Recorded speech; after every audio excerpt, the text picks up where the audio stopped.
147편 1절에서 20절 말씀을 우리 한 절씩 교독하도록 하겠습니다. 제가 먼저 읽겠습니다. 할렐루야, 우리 하나님을 찬양하는 일이 선하며 찬송하는 일이 아름답고 마땅하도다. 여호와께서 예루살렘을 세우시며 이스라엘에 흩어진 자들을 모으시며 상심한 자들을 고치시며 그들의 상처를 싸매시는도다. 그가 별들의 수요를 세시고 그것들을 다 그 이름대로 부르시는도다. 우리 주는 위대하시며 능력이 많으시며 그의 지혜가 무궁하시도다. 여호와께서 겸손한 자들을 붙드시고 악인들은 땅에 엎드려 드리시는도다. 감사함으로 여호와께 노래하며 수금으로 하나님께 찬양할지어다. 그가 구름으로 하늘을 덮으시며 땅을 위하여 비를 준비하시며 산에 풀이 자라게 하시며 들짐승과 우는 까마귀 새끼에게 먹을 것을 주시는도다. 여호와는 말에 힘이 세다 하여 기뻐하지 아니하시며 사람의 다리가 억세다 하여 기뻐하지 아니하시고 여호와는 자기를 경외하는 자들과 그의 인자하심을 바라는 자들을 기뻐하시는도다. 예루살렘아, 여호와를 찬송할지어다. 시온아, 내 하나님을 찬양할지어다. 그가 내 문빗장을 견고히 하시고 내 가운데에 있는 너의 자녀들에게 복을 주셨으며 내 경내를 평안하게 하시고 아름다운 밀로 너를 배불리시며 그의 명령을 땅에 보내시니 그의 말씀이 속히 달리는도다.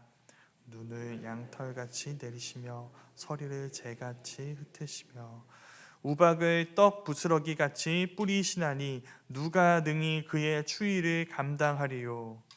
그의 말씀을 보내사 그것들을 녹이시고 바람을 불게 하신즉 물이 흐르는도다. 그가 그의 말씀을 야곱에게 보이시며 그의 율례와 규례를 이스라엘에게 보이시는도다. 그는 어느 민족에게도 이와 같이 행하지 아니하셨나니 그들은 그의 법도를 알지 못하였도다. 할렐루야, 아멘. 살아계신 하나님의 말씀입니다.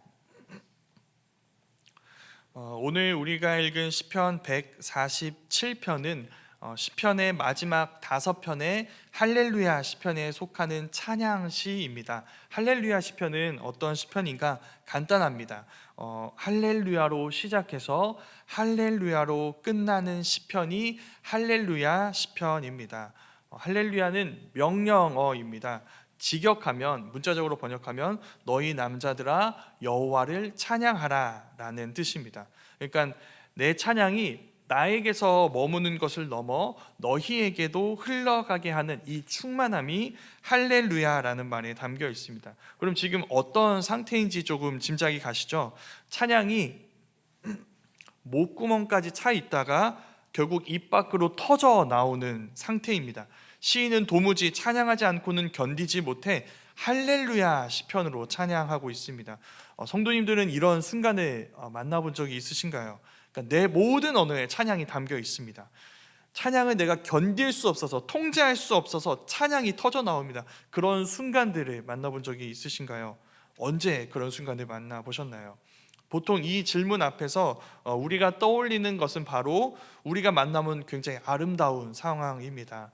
우리의 아픈 몸이 회복되었거나 오랜 시간 해결되지 않았던 문제가 해결되었거나 도무지 보이지 않던 인생의 앞길이 열리거나 이 모든 것을 담고 있는 우리의 기도가 응답된 그런 순간들인 것이죠. 그때 우리더러 누가 찬양하라고 강요하지 않습니다. 그런데 우리는 찬양합니다. 도무지 참을 수가 없어서, 나를 통제할 수가 없어서 우리의 언어는 찬양으로 시작해 찬양으로 끝나는 이 할렐루야 시편 같은 상황이 되는 것이죠. 그런데 오늘 이 시편의 상황은 그와는 조금 다른 것 같습니다. 먼저 오늘 시편을 살펴보면 굉장히 아름답습니다. 다양한 계절, 날씨, 그 모든 것들이 지나가는 하늘을 담고 있는 시편입니다. 이를테면 이런 풍경들입니다. 4절에 보면은 시인이 하늘의 별들을 보고 있습니다. 별들의 수요를 세시며 그 이름대로 부르시는도다라고 하며 별들을 보고 있습니다. 8절에서는 공중의 구름과 쏟아지는 단비, 9절에서는 산과 들에서 놀고 있는 들짐승과 까마귀 새끼들, 14절에는 가을에 이르러서 이제 이루어지는 추수들, 15절에서 16절에는 겨울로 넘어가서 이제 겨울에 내리는 눈과 추위를 보고 있고, 18절 말씀에서는 그 추위로 얼어버린 세상을 녹여버리는 봄바람이 등장합니다. 그러니까 정말 글로 그림을 그리는 것 같은 기분이죠. 그러니까 오늘 시편이 보여주는 하나님은 마치 이 사계절이 흘러가는 이 시간들을 섬세하게 캔버스에 담아낸 화가 같은 분이십니다. 그래서 우리는 이 시를 볼 때 우리가 미술관에 있는 것 같은 기분이 듭니다.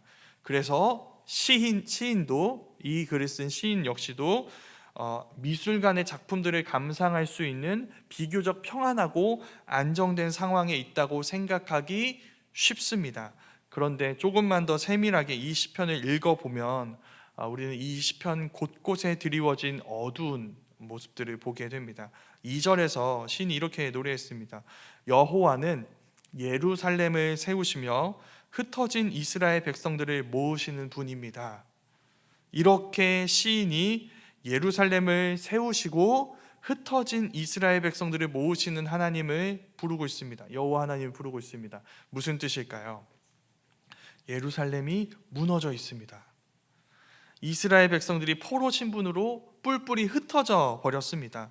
3절에서 이제 마음이 상한 자를 고치신다고 시인이 노래합니다. 상심한 자들을 고치신다. 아픈 곳을 싸매어 주시는 하나님을 노래하고 있습니다. 노래해야만 했습니다. 왜냐하면 지금 이스라엘 백성들의 마음은 회복이 불가능할 정도로 지금 불가능해 보일 정도로 상해 있고, 그들의 상처는 도무지 손을 쓸 수 없을 정도로 깊은 상처를 입었기 때문입니다. 그게 시인의 상황입니다. 그 자리에서 시인은 사계절을 관찰하면서 할렐루야 시편으로 노래한 것입니다.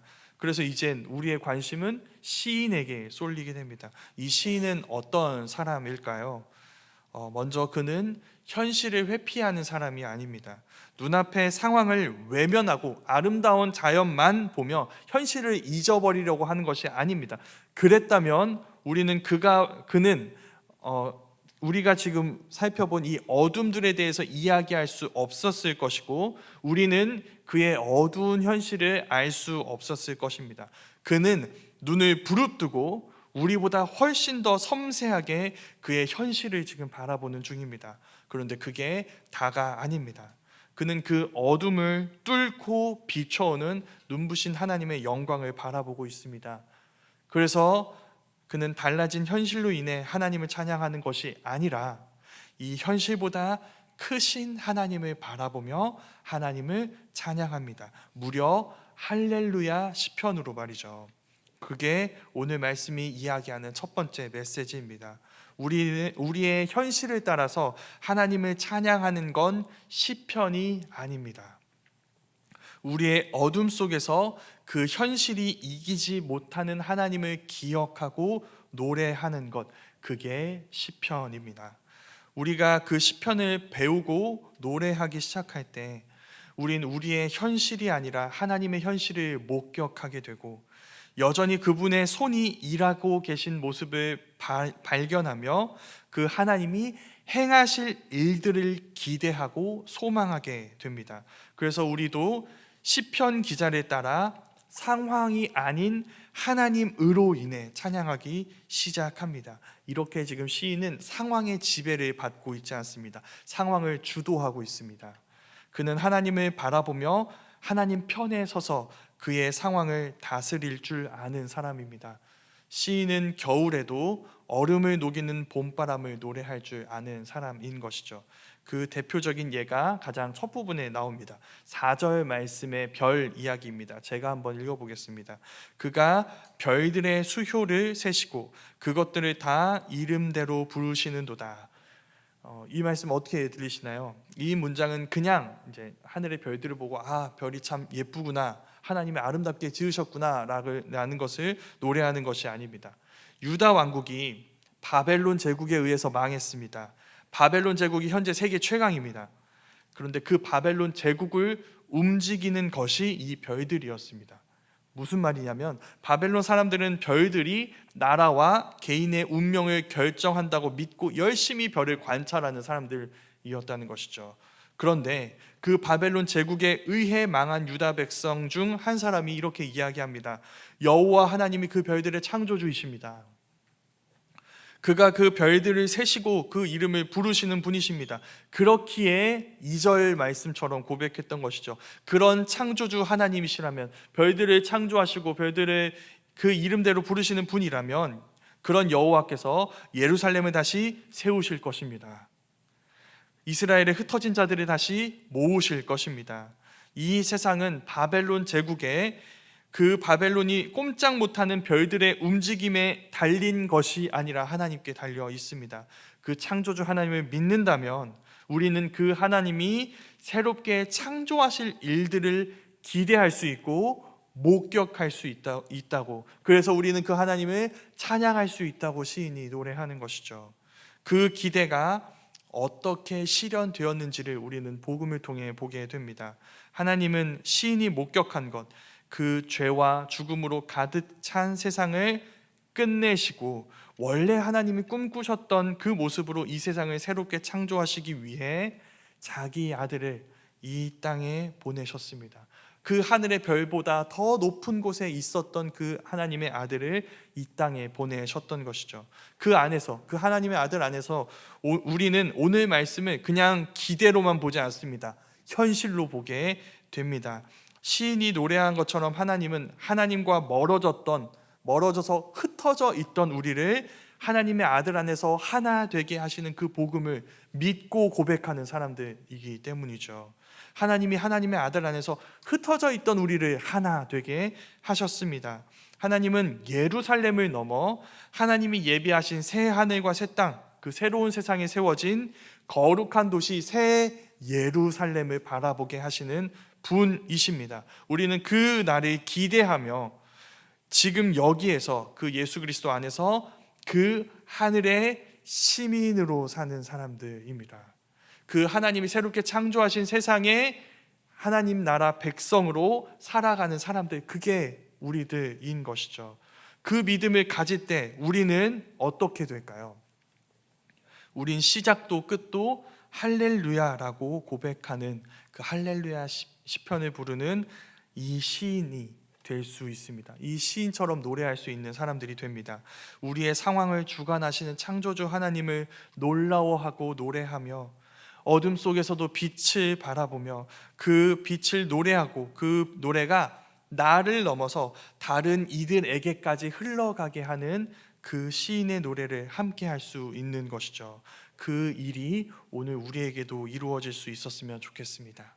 우리의 어둠 속에 상처와 고통의 자리에 하나님이 보내주신 하나님이 내어주신 하나님의 아들을 바라보며 우리의 모든 현실을 하나님의 현실로 해석하며, 그래서 우리 하나님을 찬양하고 그 찬양을 서로에게 흘려보내는 우리 모두가 될 수 있기를 간절히 소망합니다.